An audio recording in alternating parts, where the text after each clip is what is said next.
Ikatulo. Ay, magdalion nato ni. Saan naman eh?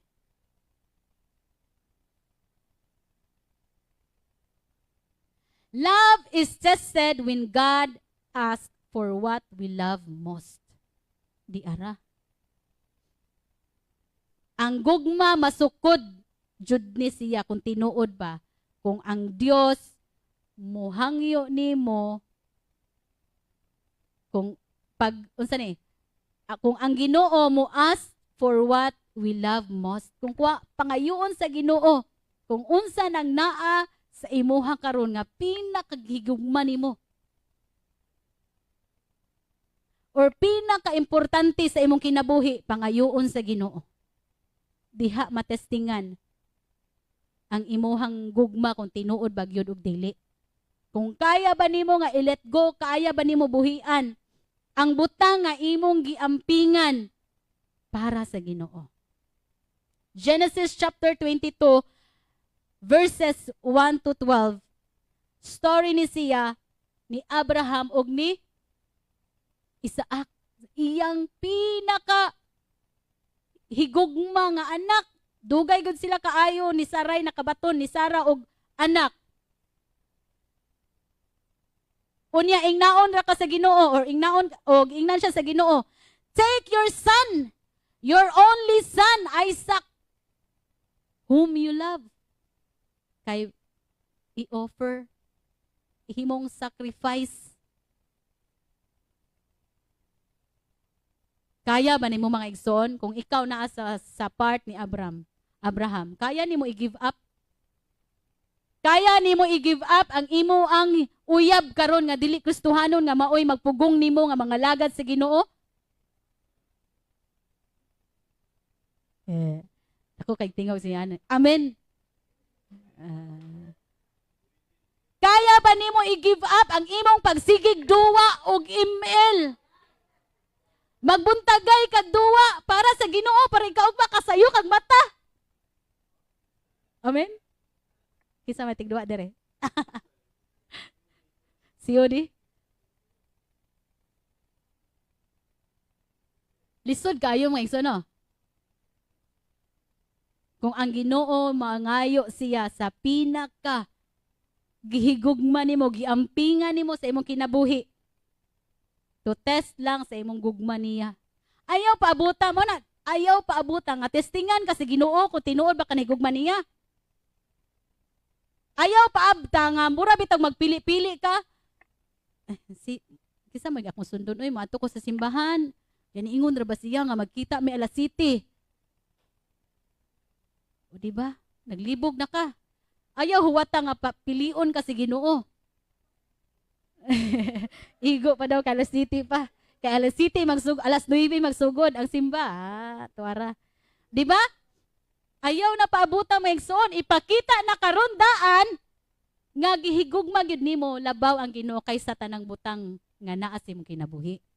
Amen. Amen. Posisyon sa trabaho, unsa pa na naa sa imong kinabuhi nga bura bitaw kabalo man ta mga igsoon kung unsa ning mga butang nga makapa-distract nato sa tong pagpangalagad sa Ginoo. Ay ko ingnan ninyo nga wa mo kabalo kay I know nga kabalo jud tanan.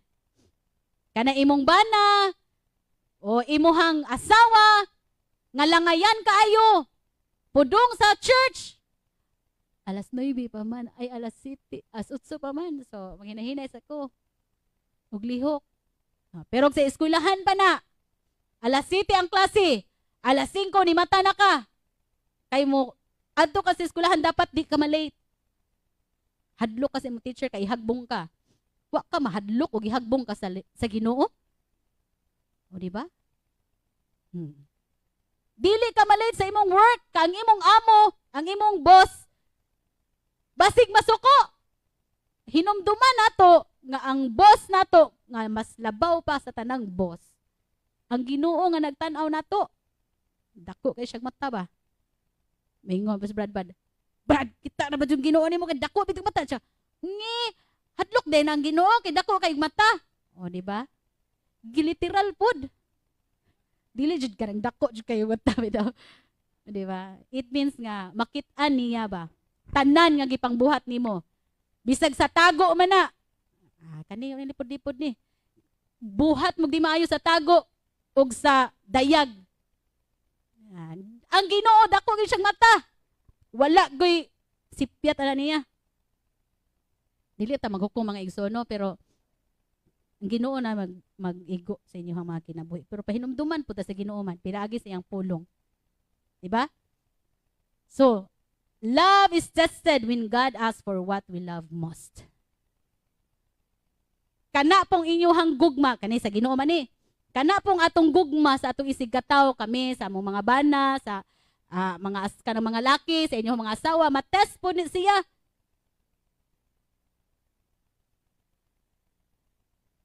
Sama ra ni siya ba? Burag pariha ra man ni siya. So unsa may pinaka-love nimo karon?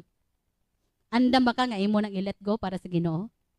Yes. Ngisi-ngisi si Amy oh. Unsa may pinaka-love nimo karon, pinaka-precious, pinaka-importante sa imong kinabuhi karon? Ug pangayoon sa Ginoo. Andam ba ka nga mo sakripisyo, mohatag imo na ni tanan Lord. Give up na nako ta, surrender na ako nimo tanan. Kaning akong mga desires, akong mga gipang plano sa kinabuhi. Di ba? Kung tan-aw nimo si Isaac mangigsuon was not just Abraham's son. He was a promised son. Gisaad siya sa Ginoo. Marinig ingon nga, ikaw ray gasaad nga, ikaw ra puy magkuha. Ikaw ray gahatag nga imo ra pong bakwion. So Lord, gihatag pa yan ni, nag-ampo man ko nimo Lord, nga siya, gyud ako Lord, pero nganong imo mang gikuha Lord? Pag maoy-maoy, dayon mo. Imo-imo, dayon, imo-imo. Diba? God tested whether Abraham loved the giver more than the gift. Gitest sa Ginoo kung ang gihigugma ni Abraham, ang Dios ba nga naghatag or ang gihatag sa Dios as gift niya? Diba? Usahay mga igsoon, itest sa Ginoo, like for example, nakatrabaho na ta, nanatay sweldo. Kani padugdungog ni pastora. Dili ni padugdungog tinuod ni. May sweldo, simong ampo, Lord, makatrabaho unta ko Ginoo nya, dakoy dako nga sweldo Lord kay aron makatabang ko sa church. Makahatag kog dako-dako para sa simbahan, para nimo. Gihatag na sa Ginoo, gitagaan kang maayong trabaho, gitagaan nga dakong sweldo. Pero imong hinatagan, ala Lord, oy daghanam ko palitunon Lord, kanina lang Lord. Mas mao na nay sobra. Oh, gitistingan po ka sa Ginoo ana. Ug unsa ka kamatinud-anon sa imuhang paghatag? Diba? Si Abraham, gitistingan siya kung asa may labaw niyang gigugma. Ang gift ba nga gihatag sa Ginoo o ang kadtong giver?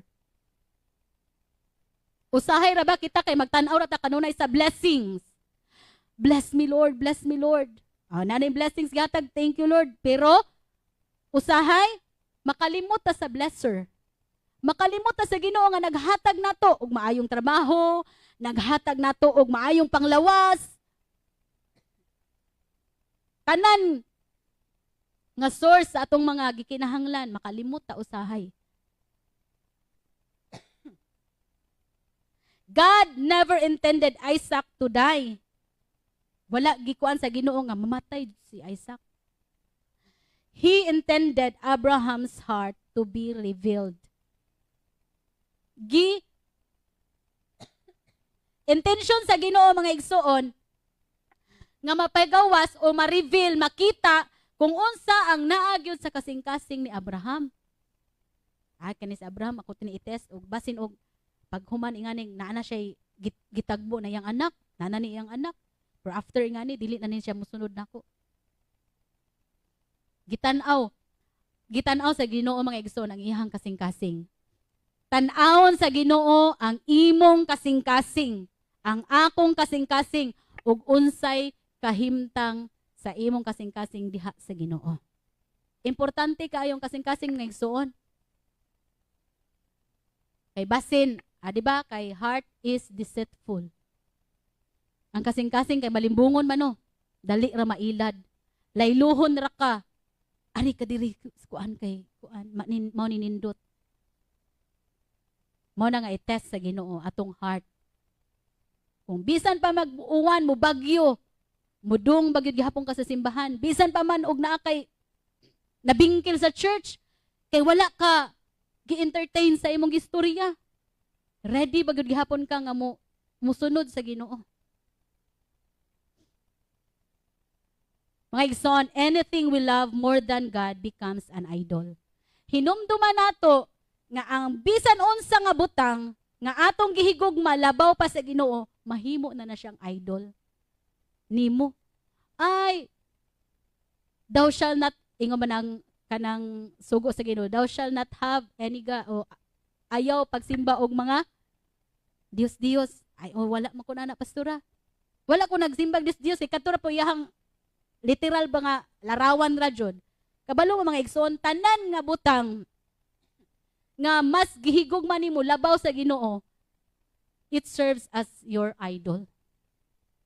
Imo nang gihimong Dios imong kinabuhi, imong labunon, imuhang trabaho, unsa pa man ang mga butang, imong bana, imong asawa, imong uyab, tanan nga mga butang, imong kwarta, dili na nako ihatag kay unsaon na lang.